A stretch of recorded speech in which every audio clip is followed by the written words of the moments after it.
আমাদের চিকিৎসক কনফারেন্স শুধুমাত্র আমরা ওখানে পার্টি করতে যাচ্ছি, আনন্দ উৎসব করতে যাচ্ছি তা না। আমি মনে করি যে সাচ টাইপ অফ কনফারেন্স একটা হচ্ছে ওই সব দেশের নতুনত্ব দেখার সুযোগ দিচ্ছে, নিউ ইনোভেশনগুলোকে আমার সাথে পরিচয় করাচ্ছে, ওয়ার্কশপগুলোতে আমাকে সুযোগ দিচ্ছে এবং ওদের সাথে আমাদের কোলাবোরেশন বাড়ানোর একটা সুযোগ।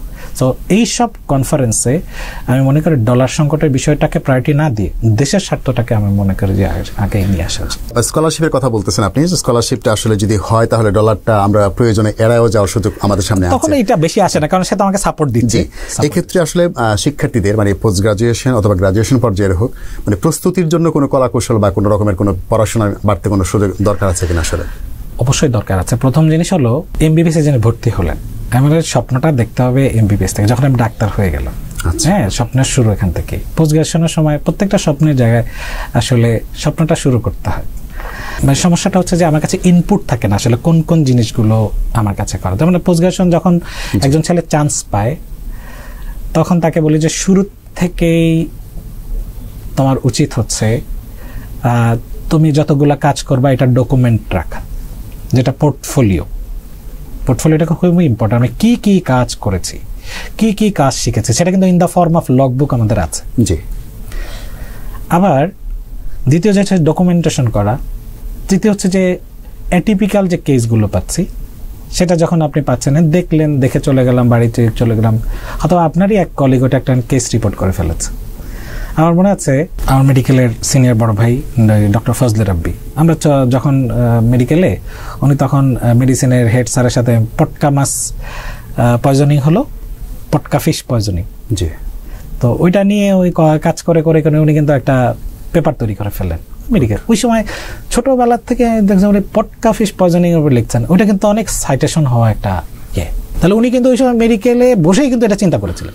স্টেথোস্কোপ আবিষ্কার করেছিল একটা মেডিকেল স্টুডেন্ট। আমার বিষয়টা হচ্ছে আমি শুধু মনে করি যে অ্যানাটমি ফিজিওলজি পড়ে পাস করাটা আমার কাজ, তা না, এর বাইরে থেকে ইনোভেশন আমার দ্বারা সম্ভব। পোস্ট গ্রাজুয়েশনে যে ছেলেটা আসে সেই ছেলেটার উচিত শুরুতেই তার আসলে ফিউচারে গিয়ে এইসব ট্রেনিং বা স্কলারশিপের যাওয়ার জন্য তার যে রিকোয়ারমেন্টগুলো আছে এই জিনিসগুলো আগে থেকে ভেবে রাখা, তার একটা চমৎকার সিভি রাখা, শিক্ষকদের সাথে এমন কোলাবোরেশন রাখা যাতে সে ভালো একটা রিকমেন্ডেশন পায়, তার নিজের সোসাইটির সাথে ভালো সম্পর্ক রাখা, সেখানে অ্যাক্টিভ থাকা যাতে সোসাইটি তাকে রিকমেন্ড করে। যেসব স্টুডেন্টরা আমাদের ডাক্তারদের আইএলটিএস করার হার খুবই কম, কিন্তু আমি দেখেছি ব্রিটেনে, ইউএসএতে আপনি 1 বছর বা এই ধরনের খুঁজলে প্রচুর স্কলারশিপের সুযোগ আছে। If you have an IELTS score more than 6.5 the maximum world is open for you. শুরু থেকে যে ধরেন ওই সময় সে আইএলটিএসের চিন্তাটা মাথায় রাখে, ইংলিশটার তার একটা যোগ থাকে, সে কিন্তু একটা দ্বার ওপেন করে ফেললো, তাহলে আইএলটিএসের জায়গাটা রাখা। হ্যাঁ, তারপরে হচ্ছে যে প্রতিটা ট্রেনিং পিরিয়ডে নিজের একটা কেস রিপোর্ট অথবা তার জার্নাল অথবা স্যারদেরকে জার্নালে হেল্প করা, হ্যাঁ, যাতে করে অ্যাজ এ কো-অথর অ্যাটলিস্ট তার হিসাবে এটা আসে। কারণ একটা পর্যায়ে আপনি যখন ফেলোশিপে আপনার পোর্টফোলিও যখন আপনি একটা স্কলারশিপের জন্য নিজেকে সাবমিট করবেন, আপনার সিভিটা ভেরি ইম্পর্টেন্ট এবং সেই সিভির মধ্যে আপনি সায়েন্টিফিক্যালি কী কী কাজ করেছেন, ওখানে আপনার বাবা মা, গ্রাম, দেশ কোথায়, এটা অ্যাবসোলিউটলি নট নেসেসারি। আপনি কোন মেডিকেল কলেজের ছাত্র, অ্যাবসোলিউটলি নট নেসেসারি। এটা দ্য ওয়ার্ল্ড ইজ নট মানে বদারিং, এটা নিয়ে তারা বদার্ড না। রাদার দেন আপনি কোন কোন জায়গায় কাজ করেছেন, কোন কোন ওয়ার্কশপ করেছেন, কোন কোন জায়গায় আপনার স্কিল ট্রেনিং আছে, কোন কোন জায়গায় সার্টিফিকেশন আছে, whatever it is online or part time or full time, কোন কোন জায়গায় আপনি নিজেকে ডেভেলপ করার জন্য করছেন, ওরা আপনার শেখার আগ্রহটাকে বেশি প্রায়োরিটি দেয়।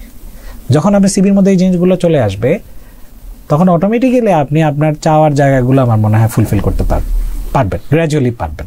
সো পোস্ট গ্রাজুয়েশনের শুরু থেকে এই জিনিসগুলো তার ব্রেনের মধ্যে ঢুকে যেতে হবে।